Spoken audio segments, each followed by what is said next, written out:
And Eva, Christina, I had sent a note earlier. I have to bail out at 5. Yes, we know. We're gonna shoot through this. Possible. Okay. Let me go back to Zoom. All right.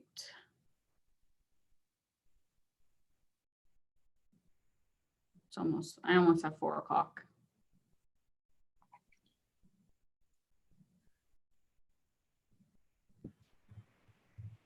Yeah, the first 2 items are going to take the most time, and if Yeah, we try to put it in order of what would take the most. Sure. time. Yeah. All right, you guys ready? Yep. Okay. All right, you need me to call to order the meeting, or you need to say your thing first? Go ahead and call it to order. All right, I'll call to order the first ever video Finance Committee meeting, City of San Ramon, for April 27, 2020. Madam Clerk. Thank you. Prior to roll call, I would like to make an announcement to the committee regarding the teleconferencing of this meeting. Prior to roll call, I would like to make clear for the record of this meeting, and it should be reflected in the minutes, that the governor has issued 2 executive orders relaxing the requirements pertaining to remote meetings under the Brown Act. To facilitate social distancing and to slow the spread of the coronavirus pandemic, the executive orders authorize state and local legislative bodies, including this committee, to hold public meetings by teleconference more easily. These provisions will remain in effect during the period in which state or local public health officials have imposed or recommended social distancing measures. The order allows the committee to proceed with its members participating electronically or telephonically. Committee members are no longer required to be physically present in a meeting in order to participate or to establish a quorum. The agency must provide a means for the public to observe the meeting and to provide the public an opportunity to comment electronically or telephonically. The opportunities for public observation and participation must be and have been included in the meeting notice. The procedures adopted for this meeting have been established to meet or exceed the standards set forth in the order. For more information, please refer to Governor Newsom's Executive Order N-25-20. I will now take roll, for which I would like to ask the chair to recognize me again to confirm certain matters for the record. Go ahead. Vice Chair Perkins. present. And Chair Alone. Present. I have 3 questions for the committee members, and I'm going to ask all 3 questions at once. And if the answer is yes to all 3 questions, please say yes and raise your hand. Can you hear me well? Have you been able to hear all previous speakers, including the roll call, clearly? And are you satisfied based on facial or voice recognition or otherwise that everyone here representing themselves to be a committee member is actually the person they are representing themselves to be? Yes. Yes. The record should reflect that I have received affirmative answers from each committee member present to all 3 questions. And I finally would like to advise the committee that any votes taken during this meeting must be taken by roll call. Thank you. Let the record reflect, I can't imagine anyone wanting to look like me. You have a kind of a Groucho Marx look today. All right. We go to public comment. Yes. Are there any members of the public present, Christina? It looks like we have 1 member present. If anyone would like to speak on an item, please raise your hand by using the raise your hand button at the bottom. It looks like we have no requests to speak. Okay. Item 3, approval of minutes, the regular meeting for March 9. I move approval. I think Scott said he'd move approval. I agree with him. There we go. Yeah, I move approval. And as do I. Minutes are approved. We don't have any unfinished business. New business, proposed stormwater program budget for FY 2020-21. David Kruger. Hello, David. Look at you, looking sharp. From the waist up, anyway. You're showing us up, man. Okay. Well, we'll talk stormwater budget. So the main functions of the stormwater program include storm drain maintenance, creek maintenance, maintenance of the stormwater quality ponds in the Doherty Valley, litter prevention and abatement, and ensuring that development projects meet stormwater regulations, both in their design and in their construction practices. So inspecting the construction sites to make sure they're not contaminating the stormwater. The program also includes participation in the countywide Contra Costa Clean Water Program. Two of the main functions of the countywide program are public education and a business inspection program. And all this is done to achieve compliance with the city's municipal regional permit, or MRP, that's issued by the Regional Water Quality Control Board. These permits are typically updated every 5 years. The last one was called MRP 2.0, like it's software. And the next one is MRP 3.0 and will go into effect on January 1st, 2021. Staff has been monitoring and participating in the development of MRP 3.0, and it's not finalized yet. Pardon, Robin? Not finalized yet. In fact, we actually are working on a letter for Joe's signature with comments regarding the draft permit. But we can tell that it's going to contain new requirements that will probably increase the city's stormwater costs. For example, it's going to increase our cost for green infrastructure.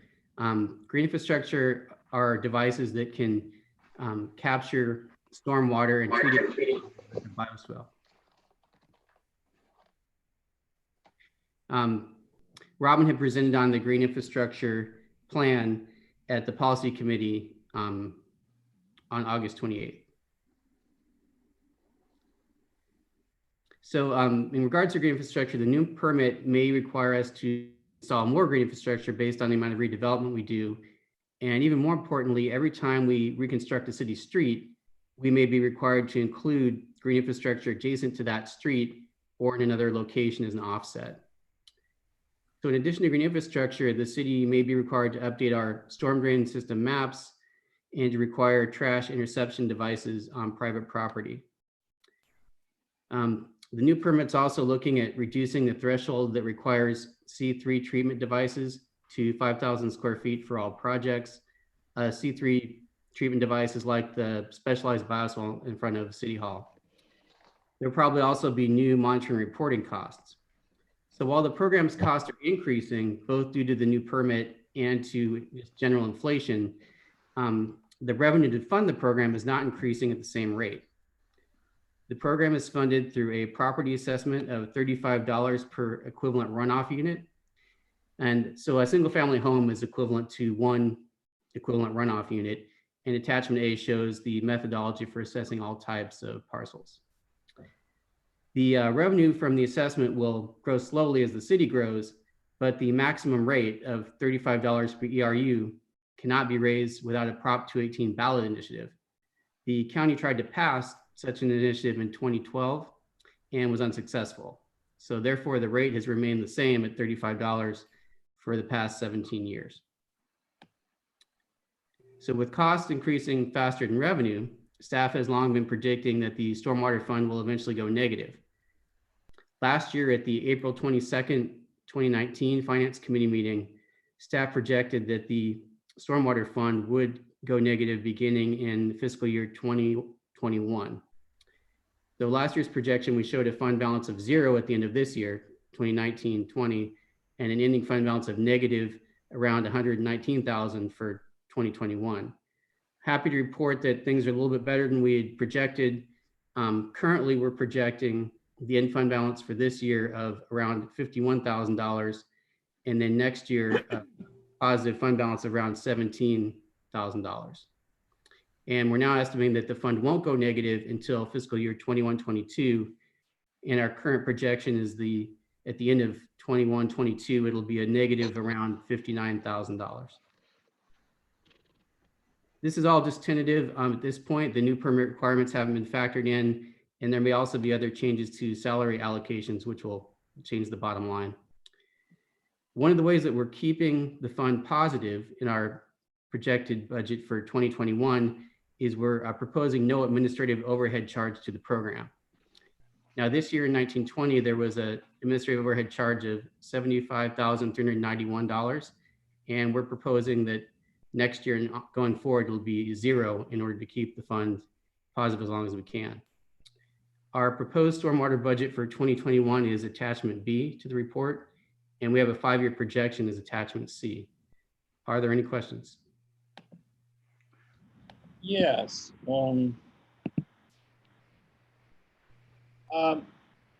In the, let's see, the staff report, page 10 of the package, no, okay, page 10 of the package, which would be page 4 of the staff report. The last paragraph says some agencies have a broader interpretation of SB 231 that includes stormwater capital and operating activities. Should a municipality choose to implement a fee via protest vote under Prop 218 as a basis, the fee will likely be challenged by an outside party. Staff continues to monitor developments as they occur and provide updates as they develop. All right, can you describe what a protest vote under Prop 218 is? Yeah, that's the paragraph. Yeah. Difference is in an initiative, kind of like an L&L election, we would need a majority of the properties to approve it. In a protest vote, it has to, you have the proposal and the majority have to actually protest and send in a protest. So it's easier to pass a protest vote. So if there's 40,000 votes available out there, 20,000 of them have to mail in a ballot and say, no, we don't want it. Is that right? I believe so. Robin, is that correct? Yeah, that's correct. So if this is operating as a utility, we would be able to rely on the protest vote basis, which would mean that folks would have to mail in a majority protest against the fee. And their votes are counted based upon the number of ERUs they actually have. I believe so, correct. And so a large residential unit might have 1.7 votes, whereas most residential units are 1.0 votes. Okay. And in that paragraph, let's see. You say to date, staff is not aware of any municipality implementing a fee via protest vote. And you also say the fee will likely be challenged by an outside party. Can you go into that in a little more depth? Sure, it's not clear that cities have the authority to do this. So there would probably be an anti-tax group that would have some kind of a lawsuit.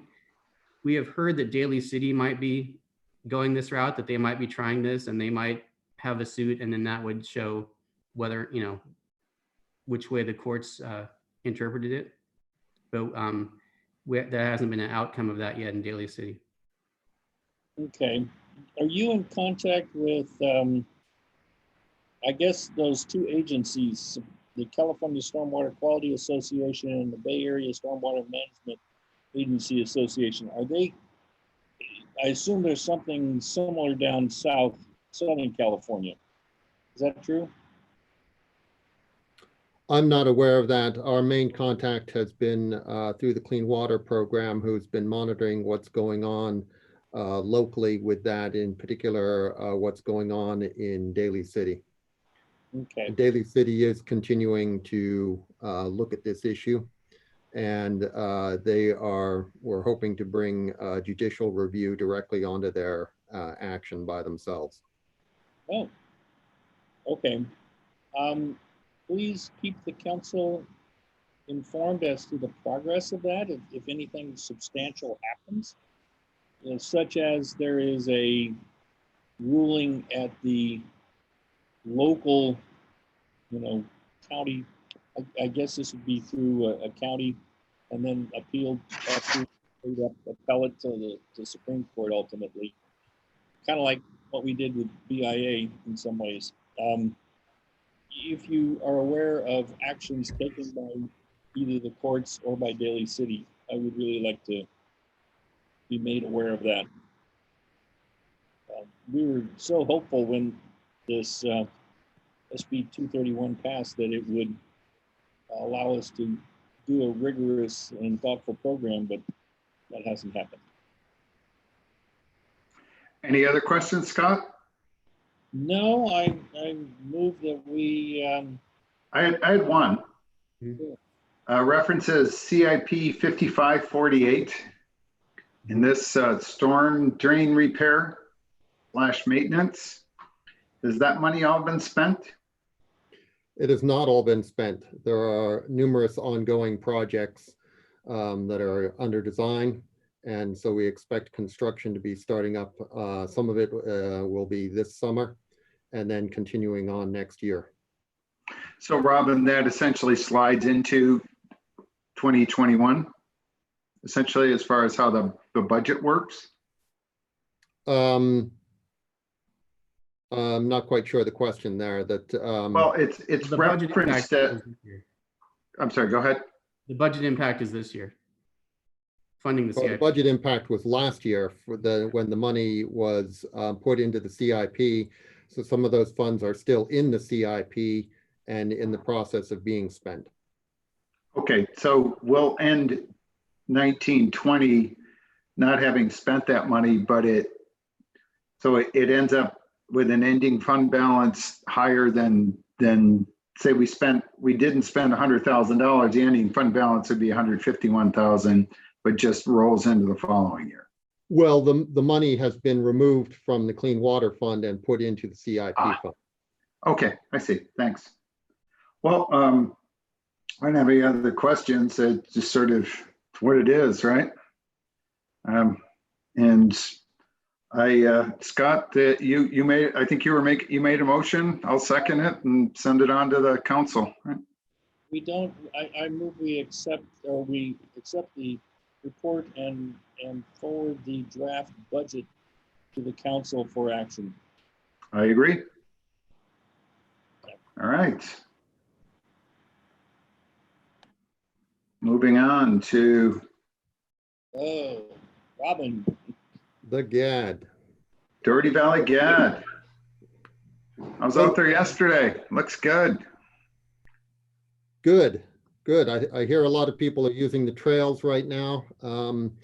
But right now things are looking pretty good in the GAD. Of course, it's been a dry year, which is good more or less for the GAD, although we of course always worry about the fire hazard out there. So of course, clearing the fire breaks is an essential service, and that will be starting up very soon. Other than that, as I say, things are looking fairly good this year. We've got the ongoing CAMI court item that I'll go into in a minute. Other than that, there's a lot of work that needs to be done on the West Alamo Creek Trail. I think I identified in the staff report that's mainly heaved and broken concrete from the expansive soils. And that's been delayed a little bit for a variety of reasons, mainly attention being elsewhere, as well as some higher priorities for our contractor doing concrete work associated with PMP. But we hope to get them out there this year, and that'll be done under operating funds. And if we can't, then some of it will roll into next year. And I think we still have the operating funds to get that work done. So other than that, of course, the big business out there in the Doherty Valley GAD is finishing off CAMI Court. So last year, you allocated $5 million to a CIP to do that work. We have about $1.3 million remaining. And we see a couple of work items that need to be done to improve the factor of safety out there. And of course, as I think I mentioned in a weekly that hopefully you saw, things are stable. We haven't seen any movement in any of the instrumentation we put out there. So it's all holding, but we do want to raise the factor of safety. So the first order of business would be to put in some horizontal drains. I've estimated that at around $100,000. And we'll do that likely having the subcontractor or the driller work as a subcontractor to the existing contractor who's been working out there. And we're in the process of getting plans finalized for additional grading. The additional grading would be very similar to the final stages of the work that was done last year, and that would move additional soil off the top of the hill, take it to the site, overlay it by longleaf circle, and place it there, then contour that site to use it as environmental mitigation area. And I'm estimating that work at over $1 million. That should cost us then getting pretty close to what our remaining budget is.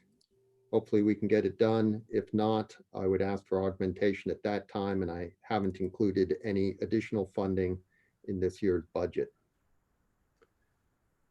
So that brings me to one of the big questions that's in the report, and that's the question of what should we do with the assessment rates.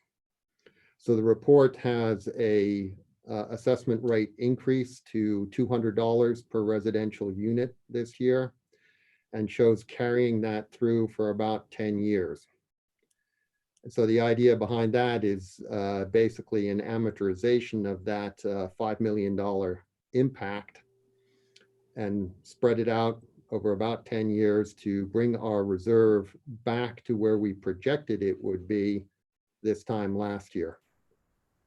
So if you look in your package on page 42, I'd included a graph that basically shows our estimation of where the reserve is.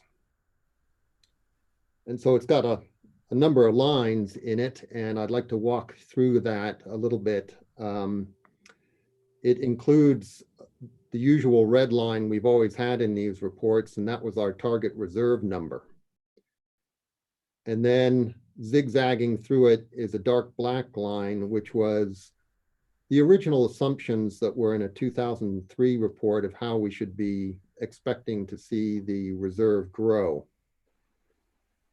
Now up on the top is a yellow line, and that was our 2020 projection. So we were substantially above the red line, and the logic that the council's always taken with that was to build sufficient reserve that it would act as a certain amount of endowment, given the fact that our max assessment rate does not grow with inflation. So keeping in mind that yellow line, there is an additional line which has a lot of circles on there and a kind of a bluish color. That's what our actual reserve projection would look like if we just held fast to what we were doing last year, but have incorporated that $5 million hit. So in other words, if we do nothing, we'd be bouncing around where the black line is. But if we want to bring it back up to where we were last year with the $200, we would follow the light blue line, which comes as a fairly close match to where we were a year ago. Now, in contemplating this, there's one other thing to keep in mind a little bit, and that's the return on investment. So in 1819, after almost 10 years, I think, of very low returns on investment, we finally got $435,000 in our, which was almost a 10-fold increase on our returns on investment. Unfortunately, because of recent events, I've assumed we'd be right back to where we were 2 years ago and getting very low returns on our investment. But clearly that plays a pretty big role in where we go forward on everything. So with the conservative assumptions that we've been using for most of the recent past, we're going to need to do a assessment increase to account for the major hit. However, if we start seeing returns as we did in 1819, then we'll be able to make adjustments in future years to either shorten the period where we apply that assessment increase or to lower the rate of the assessment increase.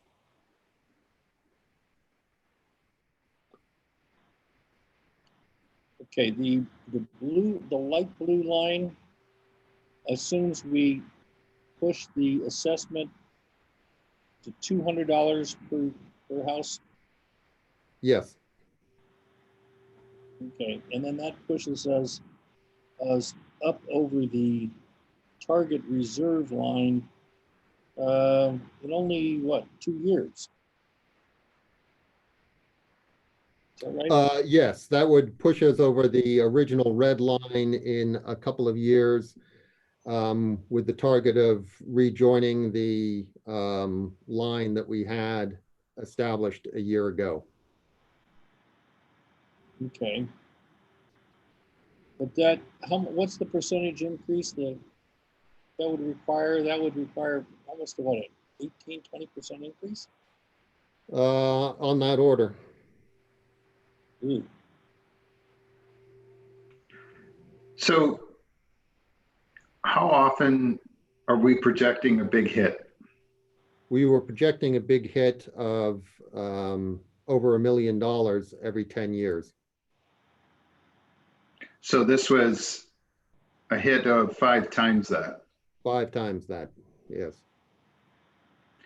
And we had a hit sometime in the early part of the previous decade of 750,000, something like that, or mid. That's correct, yeah. Okay. My preference is to spread out an increase over 2 years rather than do it all at once. That's kind of where I was leaning to, was to split roughly. Of course, I have Oh, crass self-interest here, ramp but up to the 200 over 2 years. that makes more sense to me. Okay. Just certainly your request is justifiable, Robin. I'd rather spread it out over 2 years. I think we'd end up effectively in the same place. Yes, More we or would. less. More or less you would. And the analysis incorporated having that increase in place for a period of 10 years. So ramping it up, or if we see better returns on investment, then of course it could be ramped down at any time. So I'd propose that, let's see, that was what, an $18 increase? That would be our new increase would be about $18. Yeah. Okay. And so that's about a 10%. So 2 10% increases effectively. But you can only do one at a time. It's not like we can say we're going to, Joe, does that make sense to you? Let the record reflect he nodded his head yes, although he's muted. I think Christina's muting you, Joe. I think she is too. She's mutes me in the department head meetings too. I'm not sure why. Yeah, that makes sense completely. Okay. Okay, so Right. our recommendation then to the council will be to split the rate increase up to $200 in 2 equal steps. And then continue at $200 into the, for the next 10 years. Is that the way, or would there be small 2%, 3% increases beyond that? I'm not anticipating any increases beyond that. Okay. Oh, okay. What is the limit on our 250. yeah, That's the maximum. you know, we look back at even the $35, on the ERUs back in the 90s and thought, oh, we'll never get to $35. And here we are today looking at $250. We'll never get to that, because we were only moving it, $3 or $4 at a whack. That day is not so far off, where they'll be at $250 there. It's and it's kind of like the landscape and lighting district kind of stuff. So if you put a cap on those things, I know going forward in some of the landscape and lighting districts, we didn't put a cap. We put a cap on increases, but not a cap on the total. Is that right? I think Yeah, there are some that are, will inflate to a maximum, by a maximum of 2% per year. And so Right. they don't have a real permanent cap on them, but they are limited to a very Right. low increase. Sure. Okay, do you have enough direction, Robin? Yes, I do. Thank you. Okay. We'll move on to the next item, Northwest San Ramon GAD. All Guess right, it's you again. it's me again. Well, this one's entirely different, and of course, it's still not, all the responsibilities are still being undertaken by the developer as they'll continue to do. So it's still in the stage of building reserve until such time as they turn it over to us, which is probably still a couple of years off. The main reason, though, that there's some changes this year is to reflect what went on with Neighborhood 5. So we wanted to adjust the engineer's report to reflect the actual configuration of Neighborhood 5. And that changes the assessments a little bit, and we changed some of the responsibilities that are under the GAD a little bit. It all comes out more or less as a wash. So the original engineer's report anticipated there'd be 510 units out there, which was 347 assessment units. Now there's going to be about 600 actual units out there, and the number of assessment units goes up to 363. So there's a little bit of a bump in income there that amounts to about $25,000 per year. But there's also a little bit of bump in responsibilities. Some things went down, some things went up. Mostly they went up. There's a substantial retaining wall that we wanted to add in and make sure that it was covered by the GAD. And that also amounts to a little bit less than the assessment increase, but around $25,000. So that's all reflected in the updated engineer's report. Now, one of the other big differences just to keep in mind for this whole project is that with the Northwest San Ramon GAD, it's a much larger assessment, and that assessment increases by inflation or a minimum of 2%. So the rate has continued to go up. Current rate this year will be $1,531.53.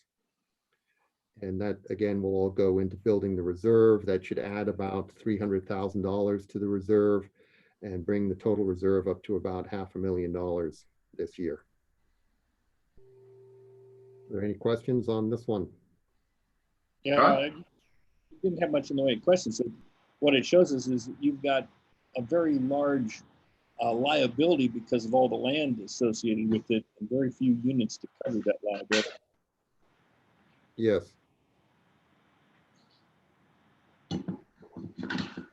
That it? That's it. I'll move that we forward this to the full council for approval. I agree. All right. Thank you. All right. Next item. Candace, you're doing this one? Yes, I am. Proposed amendment number 5 to the agreement with FHM Financial Main Street Advisors. Go ahead. Good afternoon. Good afternoon. Staff is proposing amendment number 5 to our current agreement with FHN Financial, who's the city's investment advisor. They've been with us since 2012, and they've been doing a great job. So this year we were actually supposed to do an RFP for investment advisory services.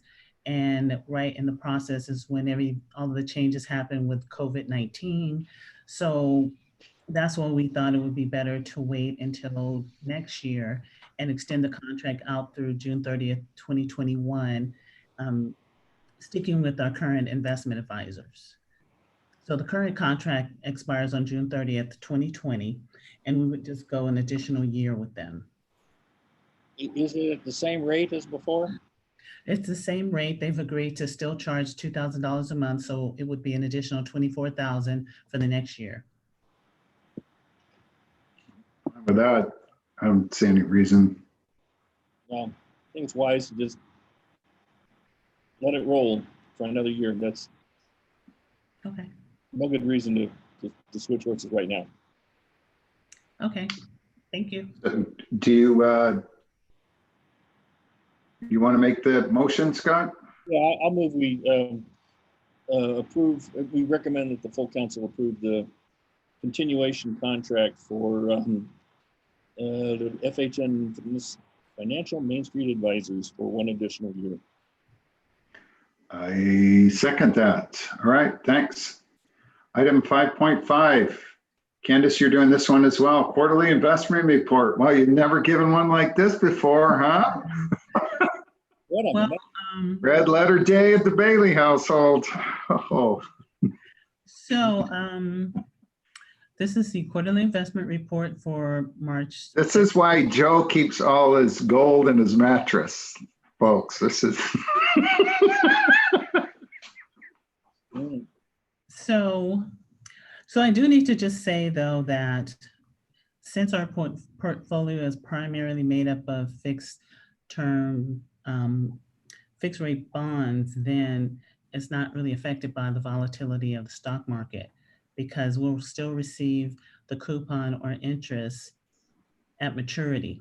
So the only thing would affect it if we sold any investments early, we could have, we would have possibly a gain or a loss at that point, but we mostly hold them to maturity.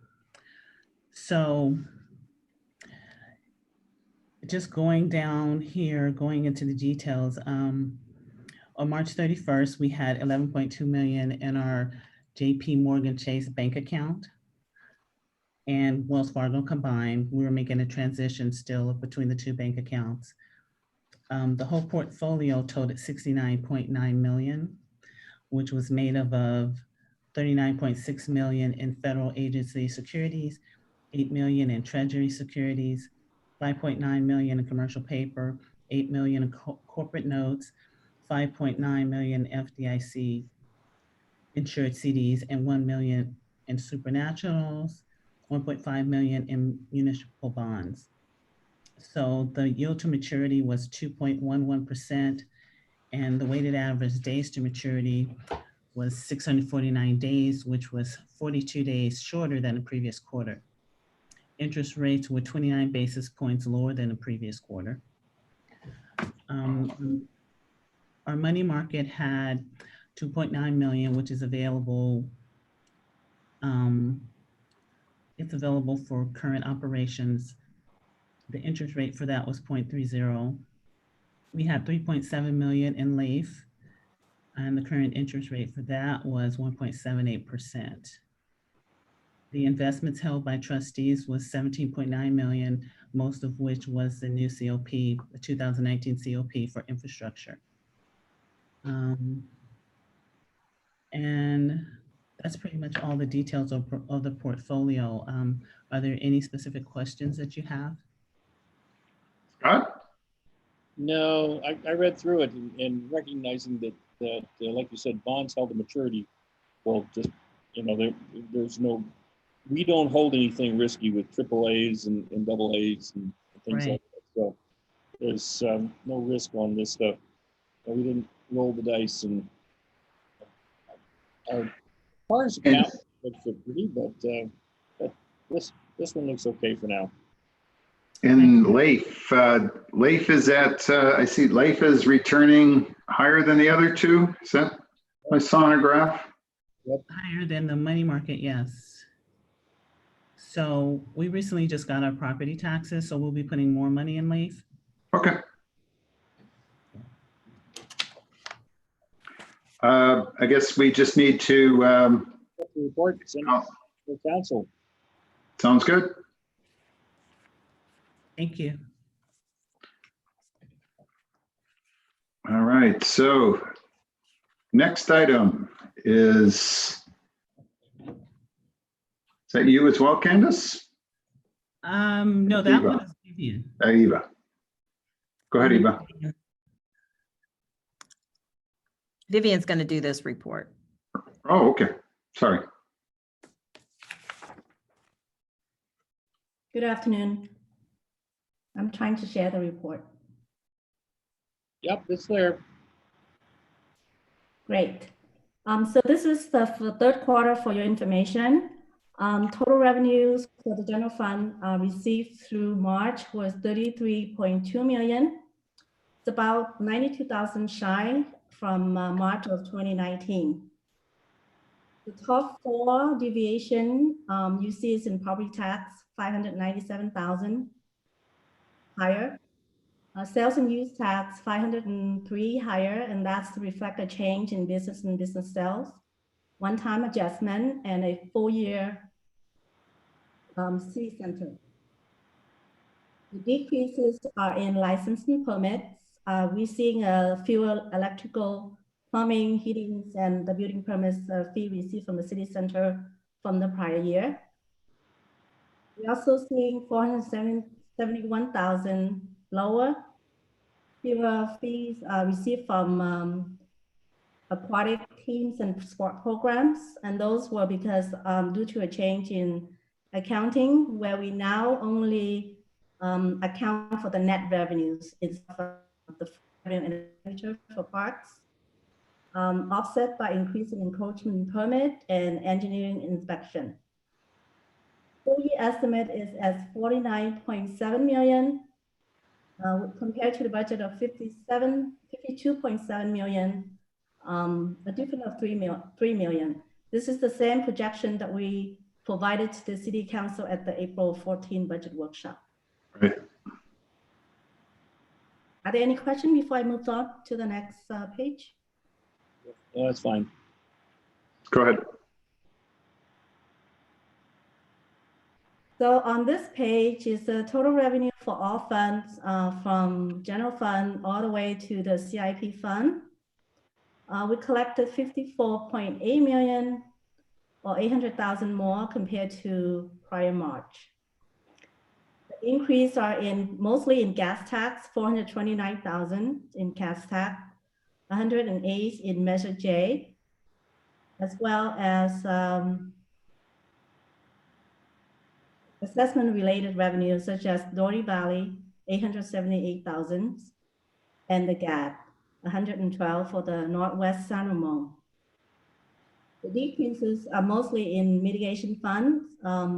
Anything related to development, we don't see permits, then we don't also see development-related revenues such as mitigation fund, as well as the traffic improvement.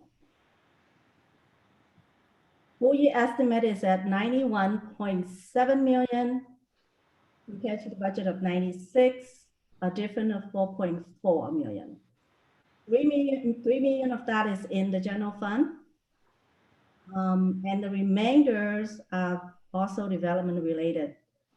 This park development fund is not coming in. We don't think it's going to come in, as well as all this SCC TIPA funds or traffic improvement, TVTD. And is the park development the park in Korea? This one, I believe, is with the Aspenwood development. Oh, okay. Oh, okay.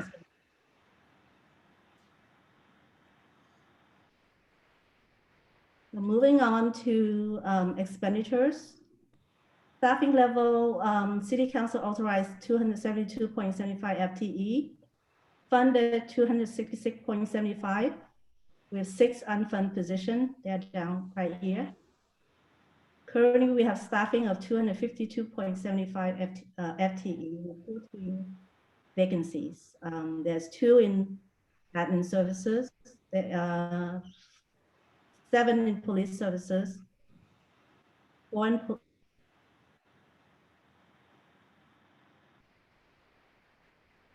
Did Vivian freeze? I think her audio went. Vivian, are you there? I'm here. Okay, go ahead. Moving on to year to date. Hello? Can you hear me? Yep. Okay. Go ahead. Year-to-date expenditure was 50.2 million compared to a budget of 57.9 for the 9 months. We are under a difference of 7.8 million. So when annualizing this 9 month out to the full year, we got 67 million with a budget of 77.2 million, a difference of 10.3 million. However, this is only on a cash basis. That's some highlights of the report. If you have any question.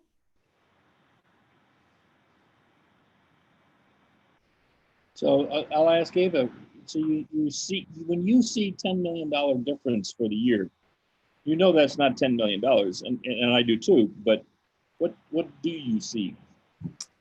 Well, we just look at that and just seeing if you annualize it, showing that we're going to come in a lot less. And these are all the funds. So there's a lot of other things behind that that really you can't see with the numbers, but it just shows us we're still going to come in under budget. Okay, so but the revenues, when you look at the revenues, that you don't annualize. I mean, right? I mean, when Right, you and pull, this was a method that we did years ago, so we may be changing up once we kind of get a break into trying to use our system a little bit more and not using manual spread. We'll probably still use spreadsheets to some point, but hopefully we can kind of make this a little bit more easy to understand. okay, but when you look at this for over the $96 million budget, you're looking at of revenue, you're looking at $4.4 million missing revenue. And then you look at expenditures and recognizing this is just annualizing your 3-quarter numbers. Right. So we may not be in horrible shape at the end of this year, but next year is still not looking good. Correct. Correct. Well, we're better off than El Cerrito. Oh my, oh my, yeah. I mean, all in all, Eva, no big surprises, right? No surprises. We've pretty much kept things pretty low in our expenditures because we know that our revenues have been cut short. So we've made some adjustments for that. Okay. And this report is just informational only, so it doesn't need to go to the council. And they've seen a lot of this already, more or less, right? And they'll see a little bit more again. Cool. Well, good. All right. Move on to the next item. The report for the CERBT. Okay. So you have before you the SERP statement as of March 31st. We started our beginning balance with 32.9 million. We had loss of 3.4 million, of course, you know, due to the volatility of the stock market. And we ended at 29.5 million. So, but I guess a positive thing is, as of last Friday, we did have the portfolio was then at 30.7 million. So Wow. we have had some gains since this March 31st date. So things have been moving, you know, in the right direction. Should have bought more last month. And just for informational purposes, the 1.5 million that we got approved, but we did not send anything. Well, that's on the pension. When we talk about that, I wanted to just mention we will be able to, and I'll check with the full council if we wanted to send it, they can put it in money market account and just have it sit there until we decide when to put it into the market based on our strategy, because I think we do the middle of the road strategy, and I know I jumped. I just wanted to make sure I kind of remember to tell you that. Right. Scott, do you have any questions? No, but you're still doing the actuarial study, right? So that's this year, isn't it? Yeah, we're actually in the process of that right now. The actuary is preparing a draft right now. So yeah, we have to have that ready by June 30th. Okay, thanks. Okay. So just we move it on to the council. Is that what happens? No, this doesn't go to council. It just comes Okay. to the finance committee for informational purposes. All right. Item 5.8, PARS Pension Stabilization Trust. Okay, well, similar news for this trust.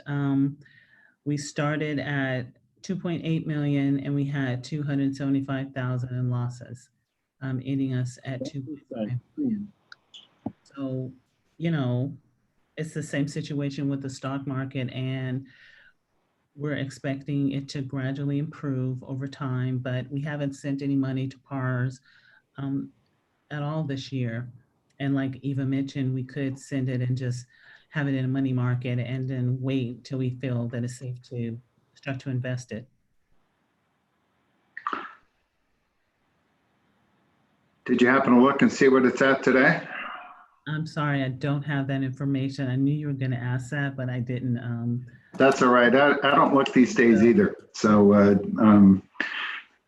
They just did tell best. us that it did have a rally in April, but we just don't know what that rally looks like. I don't Sure. have- Trying to time the market's kind of a fool's game anyway. Yeah, exactly. And Taking, 10% of the balance every month and pushing it in from the money market into the account, or something like that, to me makes a lot of sense. I agree, Scott. I think that's the sort of thing we should do. And myself,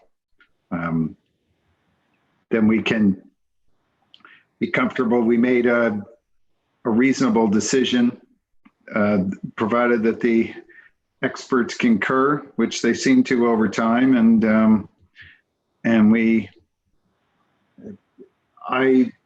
in these circumstances, I often have to remind myself of what, the length of time for something like this is an extremely important part of the overall strategy. And